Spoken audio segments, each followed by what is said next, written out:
Terima kasih Anda masih bersama kami di Kalimantan Selatan sepekan. Pemirsa, El Nino menjadi ancaman bagi dunia pertanian. Kalimantan Selatan memiliki lahan rawa yang cukup luas yang biasanya justru bisa produktif di saat musim kemarau untuk pertanian.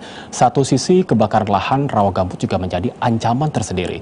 Seperti apa sebenarnya karakteristik lahan rawa di Kalimantan Selatan? Telah hadir di studio kami Kepala Balai Pengujian Standar Instrumen Pertanian Lahan Rawa dengan Bapak Agus Hasbianto. Assalamualaikum Pak Agus. Waalaikumsalam warahmatullahi wabarakatuh. Apa kabar Pak Agus? Alhamdulillah, kabar baik. Kabar baik dan sehat walafiat Pak Sehat, Agus ya. ya. Baik. Nah, kita akan berbicara mengenai sisi lain dari kebakaran hutan dan lahan yang terjadi saat ini begitu Pak ya. Kalau kita berbicara mengenai pertanian begitu. Kita tidak berbicara mengenai penyakit ISPA tadi seperti yang informasi-informasi sebelumnya yang sudah kita sampaikan. Kalau dari sisi lain pertanian begitu tentunya juga pastinya berdampak di saat musim kemarau ini, terlebih dari dengan keadaan El Nino seperti ini begitu. Boleh dijelaskan terlebih dahulu Pak Agus karakteristik lahan kita di Kalimantan Selatan ini seperti apa untuk pertanian? Baik. Terima kasih Pak Rafat dan pemirsa TVRI Kalimantan Selatan. Jadi Kalimantan Selatan ini merupakan salah satu provinsi dengan luas lahan rawa yang cukup luas ya. Baik. Jadi kalau saya boleh dahului dengan memperkenalkan kantor kami dulu. Silahkan. Jadi Bapak Ibu pemirsa, kami berasal dari Balai Pengujian Standar Instrumen Pertanian Lahan Rawa atau disingkat BSIP Lahan Rawa. Kalau dulu Balai Penelitian Pertanian Lahan Rawa atau Balitra, mungkin dikenal ya. Oke. Jadi saat ini kami sebagai UPT Kementan yang ada di Kalimantan Selatan itu sebenarnya mewilayahi seluruh lahan rawa di Indonesia. Baik. Jadi kami saat ini melakukan tugas untuk pengujian yang dulunya penelitian. Jadi kurang lebih gitu ya. Nah, berbicara tentang lahan rawa, Bapak Ibu semua, perlu kita lihat kembali salah satu peraturan pemerintah ya nomor 73 tahun 2013 tentang lahan rawa. Nah, di sini kita dapat mengetahui bahwa yang dimaksud dengan rawa itu adalah suatu wadah air yang berisi air beserta dengan sumber daya airnya. Baik. Jadi dari sini kita sudah tahu bahwa karakter utama dari rawa adalah sumber daya air. Kemudian Mas Arafat dan pemirsa, di dalam PP ini juga disebutkan bahwa rawa itu terbagi dua, yaitu rawa pasang surut dan rawa lebak. Sama dengan di Kalimantan Selatan juga terdiri dari rawa pasang surut dan rawa lebak. Masing-masing dari dua rawa ini berbeda. Yang pertama adalah rawa pasang surut. Rawa pasang surut dari namanya aja udah ketahuan ya bahwa rawa ini dipengaruhi oleh pasang air, baik yang berasal dari sungai ataupun dari laut. Baik. Kemudian umumnya muka air di lahan rawa pasang surut ini dangkal. Baik. Kemudian dan kurang subur. Nah, itu salah satunya. Kemudian yang kedua adalah lahan rawa lebak. Lahan rawa lebak ini tidak seperti pasang surut, jadi tidak dipengaruhi oleh air pasang, dia dipengaruhi oleh air hujan ataupun limpasan di air sungai. Nah, umumnya lebih subur kalau yang ini. Baik. Dan kalau misalnya bicara tentang lahan rawa, lebak terutama, mungkin Mas Rafat dan pemirsa sering mendengar istilah watun ya. Jadi kita di Kalimantan Selatan ini sudah mengetahui bahwa masyarakat setempat sudah punya kearifan lokal dengan membagi lahan lebak itu menjadi beberapa watun. Baik. Jadi ini zonasi perwilayahan 1 sampai 4. Nah, itu dari watun 1 sampai watun 4, ketinggian atau kedalaman airnya berbeda. Jadi karakter utamanya adalah kedalaman air. Watun 1 yang paling dangkal sampai watun 4 atau watun 5 yang paling dalam. Baik. Demikian. Baik, artinya di Kalimantan Selatan juga ada rawa pasang surut dan juga rawa lebak begitu. Kalau dibandingkan kedua jenis rawa ini di Kalsel, banyakan yang rawa lebak atau yang pasang surut, Pak Agus? Lebih banyak lebaknya. Rawa lebak ya, artinya karena rawa lebak ini yang lebih subur justru ya, artinya menguntungkan bagi Kalimantan Selatan begitu ya. Ada zonasi juga tadi yang dibagi menjadi 4 begitu Pak ya, berdasarkan dari tingkat kedalamannya begitu ya. Ya, jaraknya dari sungai ke dalam. Dari sungai ke dalam begitu. Nah, dengan kondisi kita saat ini yang bisa dikatakan musim kemarau begitu dan banyak terjadi kebakaran hutan di mana-mana begitu. Bagaimana dengan kondisi pertanian kita? Apakah tetap bisa bertahan atau apa yang harus disiasati dalam dunia pertanian di Kalsel ini, Pak Agus? Ya, jadi rawa ini ibaratnya itu peluang ya. Jadi di dalam rawa itu banyak potensi, termasuk di musim kemarau. Jadi selama musim kemarau, lahan rawa itu punya beberapa kelebihan. Di antaranya adalah yang dulunya misalnya lebak tadi ya, yang dulunya itu tenggelam, pada musim kemarau ini airnya sudah mulai surut sehingga bisa dimanfaatkan oleh petani. Baik. Tapi di lahan rawa pasang surut ini yang perlu dikelola airnya, yang perlu diwaspadai, karena di beberapa daerah lahan pasang surut ini sekarang mengalami kekeringan gitu, sehingga perlu dilakukan pompanisasi. Nah, kalau sistem pengolahan airnya bagus, diantaranya misalnya cara menyimpan air di dalam parit-parit itu, saluran air itu bisa dilakukan, maka selama musim kemarau ini kita bisa memanfaatkannya untuk menanam padi misalnya ya. Nah itu masyarakat. Oke, jadi padi pun bisa ditanam saat terjadi musim kemarau dan bisa, juga selama air tersedia. Ya. Selama air tersebut tersedia, walaupun di beberapa mungkin wilayah sebelahnya juga terjadi kebakaran hutan dan lahan gitu, Pak ya. Tapi atau mungkin ada hal yang harus dihindari, karena kan mereka misalnya satu wilayah tuh Pak ya, dan mereka lahan gambut semua begitu. Apakah juga akan mempengaruhi mungkin dengan wilayah sebelahnya ketika terjadi kebakaran hutan dan lahan untuk satu wilayah lain yang sedang digarap begitu, Pak Agus? Ya, kalau dalam satu hamparan, lahan gambut itu sangat terpengaruh oleh kondisi airnya. Baik. Jadi kalau kita melihat dalam satu hamparan lahan gambut itu sudah terbakar, berarti lahan gambut itu dalam kondisi yang sangat kering. Nah, maka dalam satu hamparan itu ketersediaan air juga terbatas. Itu juga kemungkinan bagi wilayah sekitarnya juga akan sulit menanam gitu ya. Itu akan terpengaruh. Nah, kalau bicara tentang gambut sendiri ini boleh saya tambahin ya, Mas Rafat ya. Pak Agus. Jadi kalau gambut ini kan sebenarnya kalau kita lihat rujukannya itu ada sebetulnya peraturan yang terkait dengan gambut, yaitu PP nomor 57 tahun 2016. Di sini gambut itu memang PP ini keluar karena gambut sering terbakar. Baik. Nah, keluarlah PP ini gitu ya. Kita punya pedoman untuk mengelolanya. Maka yang sering terjadi saat ini karena kita kurang mengelola gambut. Maka ada beberapa strategi yang bisa kita gunakan. Yang pertama adalah kita membuat atau melakukan perbaikan sistem pengolahan air di lahan gambut itu. Tujuannya adalah di dalam PP itu disebut lahan gambut yang digunakan untuk budidaya tidak kadar air muka tanahnya itu tidak boleh kurang dari 0,4 meter. Jadi kita menjaga dengan membuat saluran agar air itu tetap pada 0,4 meter. Kemudian yang kedua, kita membuat saluran. Kalau misalnya di situ sudah ada saluran drainase, maka kita usahakan tidak terjadi pengeluaran atau drainase air yang berlebihan. Kita tahan supaya gambutnya terbasah. Dan yang ketiga, ini mungkin yang sekarang perlu kita usahakan adalah memanfaatkan lahan gambut itu. Saat ini kan terbakar karena lahan gambut itu dibiarkan gitu, tidak ditanami. Nah, itu yang perlu kita lakukan, Mas Rafat. Oke, baik. Jadi sudah tertuang semuanya dalam peraturan pemerintah nomor 57 tahun 2016 begitu ya, sistem pengolahan airnya juga, saluran air yang semestinya bagaimana itu harus juga sudah diatur dalam peraturan tersebut begitu Pak ya. Ada hal lain yang tertuang dalam peraturan tersebut untuk bisa memaksimalkan lahan gambut di Kalsel ini? Ya. Jadi dalam PP nomor 57 tersebut lahan gambut itu dibagi dua fungsi. Baik. Yang pertama adalah fungsi lindung, yang kedua adalah fungsi budidaya. Baik. Nah, kami dari pertanian bergerak di fungsi budidaya. Ada batasan dalam hal ini untuk fungsi budidaya, yaitu gambut tidak boleh pada kedalaman lebih dari 3 meter itu. Jadi kalau lebih dari 3 meter itu masuk ke dalam fungsi lindung. Baik. Kenapa seperti itu? Karena gambut itu kan serasa organik ya, jadi kurang subur. Kalau kita tanami padi atau tanaman tahunan pun daya pegangnya itu kurang kuat gitu, sehingga kita perlu usaha tertentu. Nah, kalau misalnya kita olah daerah gambut itu sehingga terjadi drainase berlebihan, itu yang sekarang ini mungkin banyak terjadi, itu kekeringan. Maka bayangkan saja kalau bahan organik yang kering, tidak ada air, terpecik panas atau api, pasti mudah terbakar. Itu yang terjadi saat ini gitu.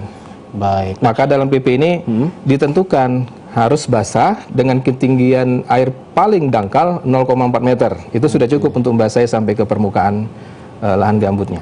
Kurang lebih setengah meter Pak ya, 0,4 meter tadi. 0,4 meter, ya, 40 cm ya dari permukaan. Ya. Itu yang paling dangkal begitu Pak ya, betul. Untuk tetap terjaga basahnya begitu Pak ya. Kalau ya, tidak nanti akan mudah terbakar dengan terpercik api sedikit pun begitu Pak ya. Betul, sangat mudah terbakar. Baik, nah untuk antisipasi sendiri Pak Agus seperti apa? Karena kita tahu kan dengan kondisi kita yang banyak lahan gambut, untuk bisa menghindarinya terjadinya kebakaran hutan dan lahan agar tetap terbasahi itu seperti apa Pak Agus? Ya, jadi untuk menjaga agar itu tetap basah, maka kita harus menyiapkan air di situ ya kan. Maka yang pertama adalah kita menyiapkan saluran yang nanti berisi air. Saluran ini bisa aja dalam bentuk saluran kecil, saluran pemisah gitu ya, alur, yang itu tetap menjaga ketinggian air pada 0,4. Baik. Kalau bisa dijaga seperti itu maka akan aman. Yang kedua, umumnya di lahan-lahan di Kalimantan Selatan ini kan sudah dibuat saluran drainase yang besar ya. Baik. Nah, maka ini harus diusahakan agar saluran drainase yang besar itu tidak blong gitu ya. Jadi harus ditutup pada saat musim kemarau seperti ini sehingga air tidak mudah hilang. Karena terus terang ini pemanasan sekarang kan sangat tinggi nih. Ini cepat sekali hilangnya air. Nah, ini yang kita jaga. Kemudian yang paling penting lagi juga karena ini bentuknya serasa, kita harus menjaga jangan sampai ada ranting-ranting kering yang ada di lahan gambut itu yang nanti mudah terbakar. Kemudian kita usahakan juga kalau bisa menanami, karena dengan cara menanami itu di paling tidak di sepanjang pinggiran gambut itu ya, ini kita sudah mengamankan lahan gambutnya dan juga bisa memegang air kan di situ pohon itu. Menjaga ranting-ranting juga yang kering ternyata juga menjadi satu hal yang penting ya, artinya yang punya lahan harus memperhatikan begitu, jangan sampai ada ranting-ranting kecil yang kering itu yang justru bisa memicu terjadi kebakaran hutan dan lahan begitu ya. Betul. Sangat aktif sekali untuk para petani kita di Kalimantan Selatan untuk bisa menjaga kebakaran, Pak Agus ya begitu. Nah, ada hal lain mungkin sebelum terjadinya kebakaran hutan lahan yang dicegah selain juga tadi menjaga ranting-ranting kering dan juga persiapan mungkin untuk selain air yang disediakan agar tetap tersedia di sekitar wilayah lahan pertanian mereka, seperti apa mengakalinya? Ya, jadi di lahan rawa itu memang yang paling utama adalah airnya. Maka penataan air ini yang pertama yang harus kita lakukan. Jadi kita perlu menata dengan melihat suatu tempat itu sebagai sebuah kawasan. Nah, penataan ini harus kita lakukan dalam kawasan untuk menjaga agar pada saat tertentu kalau misalnya kita butuhkan untuk pertanian lahan ada gitu ya. Airnya juga ada. Kemudian kalau itu sudah tertata, salurannya tertata, kemudian kita bisa memberikan ya jaminan lah agar air tersedia dan gambut itu basah. Maka yang kedua, kita bisa mengelolanya selama itu masih masuk dalam kategori fungsi budidaya. Kita kelola. Kemudian yang ketiga, jika memang di daerah tersebut itu ketersediaan air sangat tipis gitu ya, maka ini sangat disarankan kita melakukan penyediaan air secara manual. Di antaranya kita membuat sumur-sumur air, sumur-sumur untuk memompa air dari sumur itu ke saluran, sehingga lahan yang tadinya kering itu bisa tetap dibasahi. Oleh karena itu kami sangat menyarankan usaha-usaha ini tidak hanya sekedar untuk mengamankan gambutnya, tapi dilanjutkan dengan usaha ekonominya, yaitu memanfaatkan. Kalau air tersedia, lahannya sudah bersih, kemudian dia ditanami dengan tanaman yang sesuai, menghasilkan, saya sangat yakin, kami sangat yakin bahwa gambut ini akan terjaga, tidak akan terbakar gitu ya. Tidak hanya menjaga kebakaran, namun juga dapat meningkatkan perputaran ekonomi dengan menanami lahan-lahan gambut yang terjaga tadi Pak ya.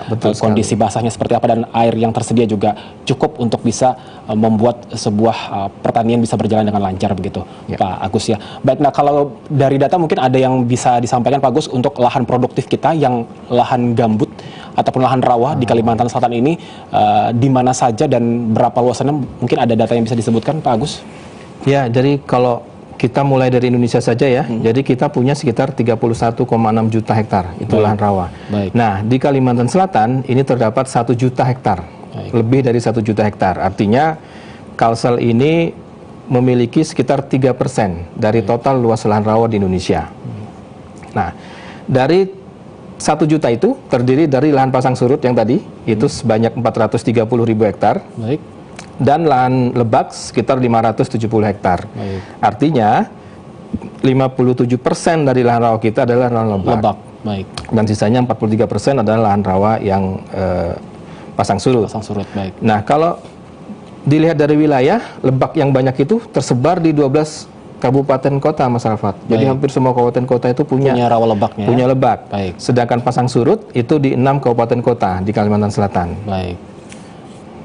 Berarti yang lebak ini hampir merata di seluruh kabupaten kota di Kalimantan Selatan Pak ya. Nah, namun untuk yang pasang surut, rawa pasang surut hanya 6 kabupaten kota yang ada di Kalimantan Selatan begitu. Nah, dengan adanya kita punya rawa pasang surut, apakah juga bisa memberikan manfaat? Karena kan tadi kalau yang lebih subur adalah yang rawa lebak begitu Pak, yang kita punya sebesar 57% dari luasan lahan 1 juta hektar lahan gambut di Kalimantan Selatan ataupun lahan rawa di Kalimantan Selatan. Adakah juga yang bisa dimanfaatkan dari rawa pasang surut ini Pak Agus? Ya, betul sekali. Justru saat ini pertanaman intensif itu ada di lahan pasang surut. Karena airnya bisa kita kendalikan. Jadi saat ini pemerintah, ini kami juga mengapresiasi pemerintah Provinsi Kalimantan Selatan beserta kabupaten kota yang sudah membantu petani kita. Ini di lahan pasang surut, ini umumnya pengaturan air sudah cukup bagus ya. Kalau kita lihat contoh paling mudah di Kabupaten Baritokuala. Nah, itu sudah sangat bagus. Sehingga di sana rata-rata petani padi bisa tanam 2 kali. Hanya yang kita perlukan adalah intervensi teknologi, penerapan standar pertanian yang sesuai dengan rekomendasi, sehingga hasilnya pun akan tinggi gitu. Nah, sementara di dalam lebak yang tadi tanahnya cukup bagus, itu condong lebih tenggelam ya. Jadi kita menunggu kemarau saat ini. Jadi El Nino saat ini sebenarnya berkah Mas Rafat ya. Untuk lahan lebak. Karena yang lahan tadinya itu tergenangi, justru karena El Nino ini kemungkinan akan bisa ditanami. Karena sudah airnya turun gitu ya. Sedangkan di pasang surut, misalnya di pasang surut tipe B yang tadinya itu selalu berair, dengan El Nino ini sudah mulai kekeringan, sehingga perlu dilakukan pompanisasi, tapi tetap bisa tanam. Baik, terakhir Pak Agus, sebagai penutup dalam perbincangan kita di sore hari ini, mungkin bisa disampaikan kepada masyarakat, terutama teman-teman petani di lahan rawa, untuk bisa mensiasati di lahan rawa mereka di saat musim kemarau dan di saat El Nino ini seperti apa? Silakan Pak Agus. Baik, terima kasih. Jadi lahan rawa merupakan lahan yang sangat potensial untuk pertanian. Dan kita mengenalkannya sebagai raksasa tidur ya. Jadi dengan luas yang begitu besar, ketika kita bisa menjadikannya lahan produktif, maka hasilnya akan sangat tinggi membantu pangan kita. Nah, kami dari BSIP, Kementerian Pertanian, sudah punya teknologi standar yang kita sebut dengan pancakelola lahan rawa. Maka kami sangat menganjurkan para petani, stakeholders untuk menerapkan teknologi ini untuk memanfaatkan lahan rawa, sehingga hal-hal yang tidak diinginkan seperti kebakaran itu bisa kita hindari. Kemudian yang kedua adalah untuk peningkatan produktivitas di lahan rawa. Memang di lahan rawa pasang surut itu kurang subur dibandingkan lebak, tapi airnya lebih mudah diatur. Nah, kami sangat menyarankan petani menggunakan rekomendasi. Keterbatasan permodalan bisa dibantu oleh pemerintah daerah, termasuk misalnya dengan fasilitas KUR. Nah, dengan mengetahui bahwa dengan pemupukan yang tepat, kemudian pengairan yang betul, hasilnya meningkat, insya Allah nanti petani juga akan mau memupuk lebih gitu ya. Nah, jangan khawatir, ini nanti pemerintah akan terus mendampingi. Kemudian yang terakhir adalah karena rawa ini semacam emas yang sedang tertutup gitu ya. Jadi mari kita jaga rawa ini. Jangan sampai rawa ini rusak. Kalau kebakaran terus-menerus terjadi di lahan rawa, terutama lahan gambut, maka ini akan terkikis dan lama-lama akan menjadi lahan yang sudah susah untuk diperbaiki. Kita perlu merestorasi. Mas Rafat dan pemirsa, lahan gambut itu pembentukannya tidak hanya 1 tahun 2 tahun, tapi ratusan sampai puluhan ribu tahun. Jadi untuk terbentuk, sehingga mari kita jaga bersama, kita manfaatkan untuk pangan dan kesejahteraan petani. Dan jangan lupa juga ada satu mungkin yang hal kadang-kadang kita lupa, kita berusaha tapi kita juga perlu juga berdoa kepada Allah ya. Mudah-mudahan usaha kita itu diberikan berkah dan tanah kita ini betul-betul menjadi tanah yang menghasilkan pangan dan ekonomi bagi masyarakat. Segala aspek dibutuhkan dalam dunia pertanian, Pak Agus. Terima kasih sudah hadir bersama kami dalam program Kalimantan Selatan Sepekan, dan mudah-mudahan sukses terus untuk Balai Pengujian Standar Instrumen Pertanian Lahan Rawa yang terus membantu dunia pertanian lahan rawa di seluruh Indonesia, Pak ya. Betul sekali. Sekali lagi terima kasih. Assalamualaikum warahmatullahi wabarakatuh. Waalaikumsalam warahmatullahi wabarakatuh. Dan pemirsa, Kalimantan Selatan Sepekan akan kami lanjutkan usai jeda. Tetaplah bersama kami.